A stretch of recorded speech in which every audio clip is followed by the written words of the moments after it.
नमस्कार। तमिलनाडु की राजनीति में आजकल एक जबरदस्त भूचाल आया हुआ है। आज के इस विश्लेषण में हम एक बहुत ही खास टॉपिक पर बात करने वाले हैं। हम समझेंगे कि कैसे चीफ मिनिस्टर विजय अचानक से एक पॉलिटिकल मास्टरमाइंड या यूं कहें कि एक नए चाणक्य बनकर उभरे हैं। कुछ ही दिन पहले उनकी नई सरकार काफी मुश्किलों में फंसी लग रही थी, लेकिन फिर कुछ ऐसा हुआ जिसने पूरा गेम ही पलट कर रख दिया। अब देखिए, राजनीति में वक्त का पहिया कैसे घूमता है, इसकी इससे बेहतर मिसाल शायद ही कहीं और मिले। ये एक बहुत ही दिलचस्प और सच्ची कहूं तो एकदम पोएटिक आयरनी है। एक तरफ था साल 2013 का वो दौर जब विजय को लगातार बहुत भारी राजनीतिक दबाव और कह सकते हैं अपमान झेलना पड़ा था, और दूसरी तरफ आज 2026 का ये नया दौर है। आज वही विजय तमिलनाडु की सत्ता के शिखर पर पूरी मजबूती से बैठे हैं। ये सब रातों रात नहीं हुआ है, ये एक बहुत लंबा और हैरान करने वाला सफर रहा है। चलिए थोड़ा पीछे चलते हैं। उस वक्त तमिलनाडु के चीफ मिनिस्टर जयललिता जी थीं। साल 2013 में विजय की एक बहुत ही बड़ी फिल्म आने वाली थी, थलाइवा। इसकी टैगलाइन थी टाइम टू लीड, यानी नेतृत्व करने का समय। अब हुआ ये कि उस वक्त की सरकार ने इस टैगलाइन को एक सीधी पॉलिटिकल चुनौती मान लिया। नतीजा क्या हुआ? 9 अगस्त 2013 को यह फिल्म पूरे देश और दुनिया में रिलीज हुई, लेकिन तमिलनाडु और पुडुचेरी में सिक्योरिटी रीजंस का हवाला देकर इस पर रोक लगा दी गई। सोचिए, विजय और फिल्म के डायरेक्टर खुद जयललिता जी से मिलने कोडानाड गए, पर उन्हें मिलने का वक्त तक नहीं दिया गया। और बात सिर्फ यहीं खत्म नहीं हुई। उसी साल तमिल सिनेमा के 100 साल पूरे होने का एक बहुत बड़ा जश्न था। वहां विजय को जानबूझकर बिल्कुल पीछे की सीट दी गई। ये उनके लिए एक बहुत बड़ा अपमान माना गया था। खैर, अब सीधे आज पर आते हैं। जब विजय ने हाल ही में अपनी सरकार बनाई तो शुरू में हालत बहुत ही ज्यादा नाजुक थी। उन्हें सरकार बनाने के लिए लिटरली एक विधायक का जुगाड़ करना पड़ा था। 3 बार तो गवर्नर से जाके मिलना पड़ा। शुरू में उनकी ये नई सरकार पूरी तरह से अपने गठबंधन के सहयोगियों जैसे कांग्रेस, वीसीके, आईयूएमएल और सीपीआई पर निर्भर थी।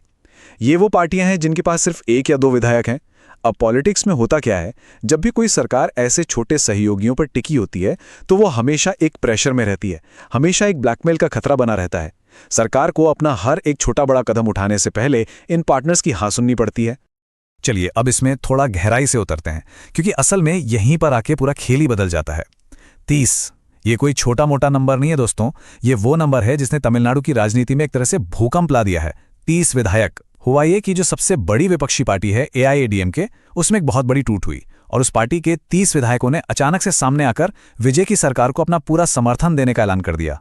मतलब किसी ने सपने में भी नहीं सोचा था कि ऐसा कुछ हो जाएगा। इस एक इंसिडेंट ने रातों रात विजय सरकार की पूरी नींव को ही बदल कर रख दिया। इस पूरे मैथ्स को थोड़ा आराम से समझते हैं। देखिए, 2026 के इन असेंबली इलेक्शंस में एआईएडीएमके को टोटल 47 सीटें मिली थीं, लेकिन सत्ता के इतना करीब आकर हार जाने की जो निराशा होती है वो पार्टी के कुछ बड़े नेताओं को बिल्कुल रास नहीं आई।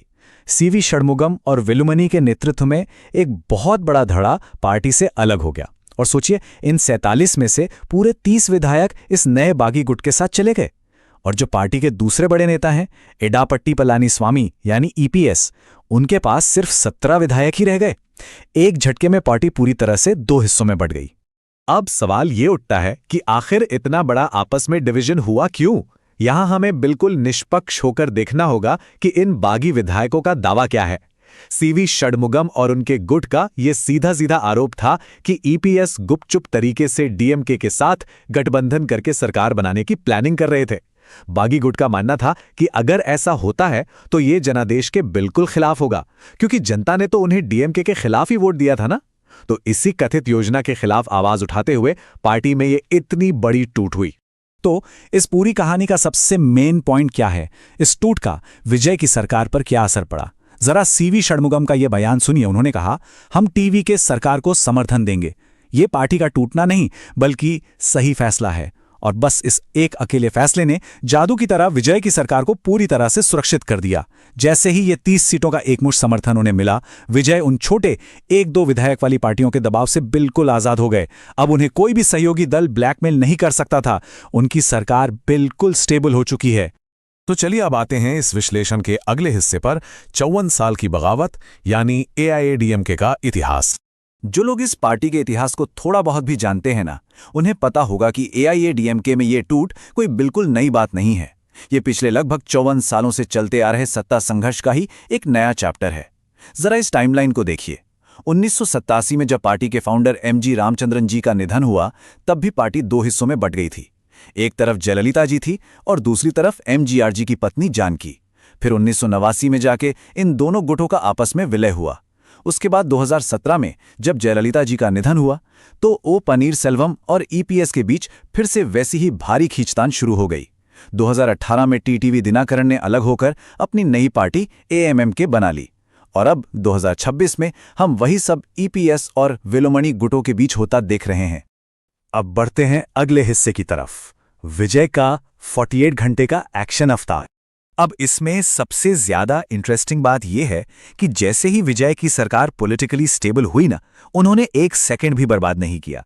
जब एक नेता किसी भी तरह के पॉलिटिकल प्रेशर से आजाद हो जाता है, तो वो कैसे काम करता है, ये उसकी एकदम परफेक्ट मिसाल है। विजय ने बिल्कुल उस नायक फिल्म वाले स्टाइल में सिर्फ 48 घंटों के अंदर काम का एक ऐसा तूफान ला दिया जिसने सबको हैरान करके रख दिया। एक के बाद एक उन्होंने 5 बहुत ही कड़े और बड़े फैसले लिए। पहला, 717 शराब की दुकानों को अगले 14 दिनों के अंदर पूरी तरह बंद करने का आदेश। दूसरा, पूरे स्टेट की लॉ एंड ऑर्डर यानी कानून व्यवस्था की तुरंत और बहुत ही सख्त समीक्षा। तीसरा, पिछली डीएमके सरकार के फाइनेंशियल डेट यानी कर्जे पर एक व्हाइट पेपर लाने का ऐलान। चौथा, हर घरेलू उपभोक्ता को हर 2 महीने में 200 यूनिट मुफ्त बिजली देने का आदेश। और पांचवा, महिलाओं की सुरक्षा के लिए एक स्पेशल टास्क फोर्स बनाने की बड़ी घोषणा। ये स्पीड सच में हैरान करने वाली थी। और ये चीज़ ना चीफ मिनिस्टर विजय की इस दोहरी स्ट्रैटेजी को बहुत ही बेहतरीन तरीके से दिखाती है। एक तरफ तो आप देखिए वो सरकार चलाने में कितने सख्त हैं, फटाफट और कड़े फासले ले रहे हैं, लेकिन वहीं दूसरी तरफ उनकी पॉलिटिक्स और डिप्लोमेसी बहुत ही नरम और मैच्योर्ड है। उन्होंने अपनी पॉलिटिकल कोर्टेसी पूरी तरह बनाए रखी है। एक तरफ वो विपक्ष के नेता जैसे स्टालिन से बहुत ही गर्मजोशी के साथ गले मिलते हैं, तो वहीं दूसरी तरफ अपने गठबंधन के सहयोगियों का पूरा सम्मान करते हुए कांग्रेस के दफ्तर जाके उनके नेताओं से शिष्टाचार मुलाकात भी करते हैं।